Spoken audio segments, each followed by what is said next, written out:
शहीद रामफल मंडल अमर रहे, अमर रहे, अमर रहे, जुब्बा सैनी अमर रहे, अमर रहे, अमर रहे, जुब्बा सैनी अमर रहे, अमर रहे, अमर रहे, बिरसा मुंडा अमर रहे, अमर रहे, अमर रहे, भारतीय संविधान निर्माता परम पूज्य बाबा साहेब अमर रहे, अमर रहे, अमर रहे, बाबा साहेब अमर रहे, अमर रहे, अमर रहे, महावीर फुले अमर रहे। अमर रहे, अमर रहे।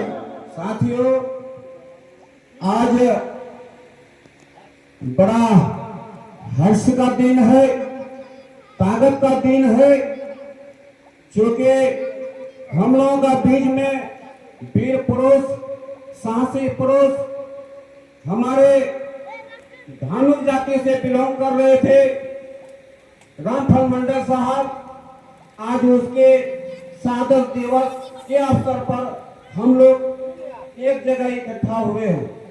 साथियों, इस कार्यक्रम के अध्यक्ष कर रहे हमारे दुआसे पंचायत के दुआसे ग्राम के रहने वाले नित्यानंद मंडल जो रिटायर्ड टीचर हैं, और साथ साथ इस कार्यक्रम को संचालन कर रहे हमारे बड़े भाई जेडीयू के प्रखंड अध्यक्ष डंखोरा हमारे भाई रमेश कुमार मंडल साहब, साथ साथ इस मंच पर विराजमान मुख्य अतिथि रामदास धानुक साहब, विजय कुमार सवेरा साहब, डॉक्टर राहुल कुमार मंडल, साथियों हमारे बीच मनोज कुमार मंडल साहब, उपेंद्र मंडल जी, अजय देव जी, मनीष कुमार, बहुजन समाज पार्टी के तरफ से मैं जय भीम जय भारत करता हूं। साथियों, मालूम है कि हम लोग आज शहादत दिवस के समारोह पर एक जगह हैं, लेकिन याद रखने की चीज है कि किसी भी महापुरुष का जयंती मनाया जाता है या शहादत दिवस मनाया जाता है। आखिर क्यों? हम लोग तो बहुत आदमी परिनिर्वाण होते हैं, आते हैं, गुजर भी जाते हैं, लेकिन सभी का तो होता नहीं है। लेकिन याद रखिए, जो वीर पुरुष है, जो अपना जिंदगी में त्याग किया है, अपना शरीर को बलिदान दिया है, ऐसे महापुरुष को इतिहास में नाम दर्ज होता है। उसको समय समय पर याद करने से हमारा समाज ताजा होता है, हमारे समाज में जागृति आती है। तो साथियों, अंग्रेज को भगाने के क्रम में ऐसे तो बहुत सारे आदमी लगे थे, लेकिन हमारे बिहार से रामफल मंडल ने और उनके साथियों ने जो अंग्रेज को यहाँ से भगाने का काम किया, तो इस क्रम में हमारे रामफल मंडल साहब का मन क्या, तन क्या, मन क्या, धन क्या, वक्त पड़ा तो फिर गर्दन का क्या, गर्दन भी चला गया, लेकिन आपको आजादी दे दिया है मेरे भाइयों। आजादी होने से इस बार हम लोग 15 अगस्त मनाए, तो 15 अगस्त मनाए तो क्यों मनाए? तो 80 साल हुआ आजाद होने से, आजादी होने से 80 साल हुआ। लेकिन आप लोगों से मैं कहना चाहता हूं कि लोकसभा को छोड़िए, विधानसभा को भी छोड़ दीजिए, लेकिन ग्राम सभा को पकड़िए कि अभी तक में कई तो चुनाव हुआ है। अभी हम लोगों के बीच में अभी तक में कई तो चुनाव हुआ है रामदास बाबू। पंचायती राज का चुनाव फर्स्ट में 1952 में हुआ था, उसके बाद में 8 साल के बाद हुआ 1960 ईस्वी में, फिर 18 साल के बाद हुआ 1978 में, जिस समय की बिहार में माननीय कर्पूरी ठाकुर का हुकूमत था। उसके बाद में चुनाव बंद हो गया, 22 साल नहीं 23 साल बंद हो गया।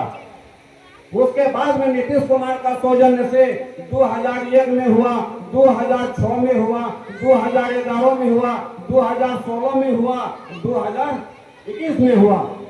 अभी होना था चुनाव, लेकिन एन केन प्रकार किसी कारण से नया जुमलाबाजी ला करके अभी इसको टाल रहा है। टालने का भी वजह है कि जैसे समय समय पर चुनाव होगा, वैसे दलित मुस्लिम बैकवर्ड तमाम हम लोग राजनीति में जग जाएंगे। हम लोग जगे नहीं, इसमें भी कहीं न कहीं कारण है, ये भी एक कारण है मेरे साथियों। तो मेरे भाइयों, आप इस बोर्ड में देख रहे हैं जो भारतीय संविधान निर्माता परम पूज्य बाबा साहब डॉक्टर भीमराव अम्बेडकर का भी फोटो है। लेकिन हम लोगों का सही भगवान अगर है, सही अगर ईश्वर कोई है, तो अभी बाबा साहब अम्बेडकर में हैं, जिन्होंने अपना कलम का नोक से भारतीय संविधान का रचना किया। भारतीय संविधान को लिखने में बाबा साहब को 2 साल 11 महीना 18 दिन लग गया, क्योंकि रात दिन मेहनत करके किया था। मेरे साथियों, जब संविधान लिखते लिखते लिखते वोट के क्रम में चला गया, लेकिन पंडित जवाहरलाल नेहरू, डॉक्टर राजेंद्र प्रसाद लोग, ये मनोवादी विचार के रखने वाले लोग बाबा साहब को कमेंट करते थे, हे बाबा साहब, अब तो संविधान पूरा होने के लिए जा रहा है, अब जो है वोट का क्या प्रक्रिया दीजिएगा बाबा साहब। अरे बाबा साहब तो विश्व का 1 नंबर विद्वान थे। बाबा साहब ने उसकी बातों का ध्वनि से पकड़ दिया कि हमने ऐसा अभी सोचा नहीं है, लेकिन मैं चाहता हूं कि आप ही लोग डिसीजन करके देते कि वोट का क्या प्रक्रिया देंगे जो अच्छा रहेगा। लेकिन उसको मौका दिया बाबा साहब ने, लेकिन उन्होंने सोच विचार करके अपना एक जजमेंट निकाल करके बाबा साहब के पास में गया कि बाबा साहब, वोट का अधिकार उसे दीजिए जो कम से कम ग्रेजुएट हो, बीए पास हो, या नहीं तो 10 एकड़ जमीन से ज्यादा हो। हे मेरे साथियों, मैं आपको बताता हूं कि संविधान लिखने से पहले मनुस्मृति लिखा गया था। मनुस्मृति में स्पष्ट लिखा था कि नारी शूद्र नाध्यताम, नारी और शूद्र को पढ़ने लिखने का अधिकार नहीं, एक साथ नया कपड़ा पहनने का अधिकार नहीं। तो मेरे साथियों, आप बतावे कि हम लोग समाज में, अरे 1 क्लास 2 क्लास 4 क्लास क्या बीए पास कहाँ से आएगा?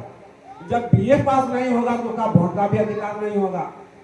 आप बताइए, हम लोग पास में आज भी जमीन नहीं है, तो 10 एकड़ जमीन जिसके पास है उसको वोट का अधिकार, तो हम लोगों का आदमी वोट दे पाता?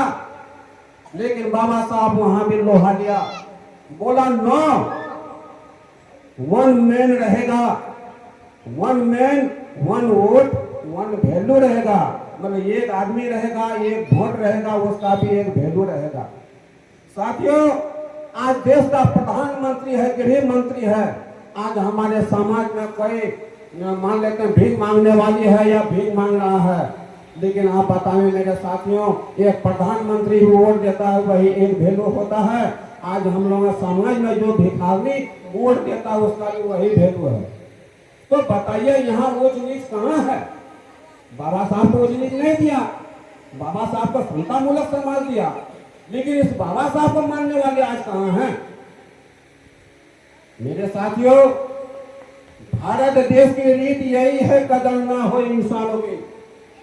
भारत देश की रीत यही है, कदर ना हो इंसानों की, महापुरुषों की मानने होता, पूजा होता शैतानों की। उस ब्रह्मा की कथा सुनो जिसने जगत रचाया था, उस ब्रह्मा की कथा सुनो जिसने जगत रचाया था। अब ब्रह्मा ही खुद हिरण बनकर बेटिया की जान दबाया था। उस बेटिया भोगी ब्रह्मा को पैरवी मिली महानों के, महापुरुषों की मन नहीं होता, पूजा होता शैतानों की। नमा चौपाई मैं बोलना नहीं चाहता हूँ, एक इंडिकेट कर रहे हैं आप लोगों को।